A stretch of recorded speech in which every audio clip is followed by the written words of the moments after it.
पंढरपूर यात्रेसाठी प्रयागातून आता 20 बसेस सोडण्यात येणार आहे. यात्रेची संपूर्ण तयारी देखील अंगापूर्वक केलेली आहे. आपण बघू शकता की मी आहे परळीच्या बस स्थानकामध्ये. यासाठी आता परळी पंढरपूर यासाठी जे आता प्रयागातून 20 बसेस विशेष सुटणार आहेत. याचा आता फायदा देखील वारकऱ्यांना देखील होणार आहे. आपण पाहू शकता की दरवर्षी या ठिकाणी परळी बस स्थानकातून अनेक बसगाड्या सोडल्या जातात. यावर्षी मात्र प्रयागातून 20 बसेस विशेष सोडण्यात आलेला आहे. यामध्ये आता वारकऱ्यांना याचा संपूर्ण फायदा देखील होणार आहे.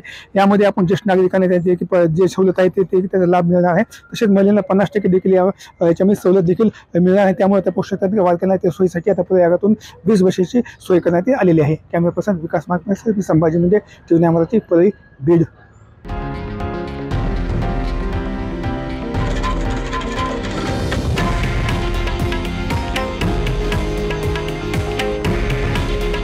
हे आहे देशातील नंबर 1 न्यूज नेटवर्क आणि आपण पाहत आहात TV9 मराठी. काळजी तुमची, हित महाराष्ट्राचं.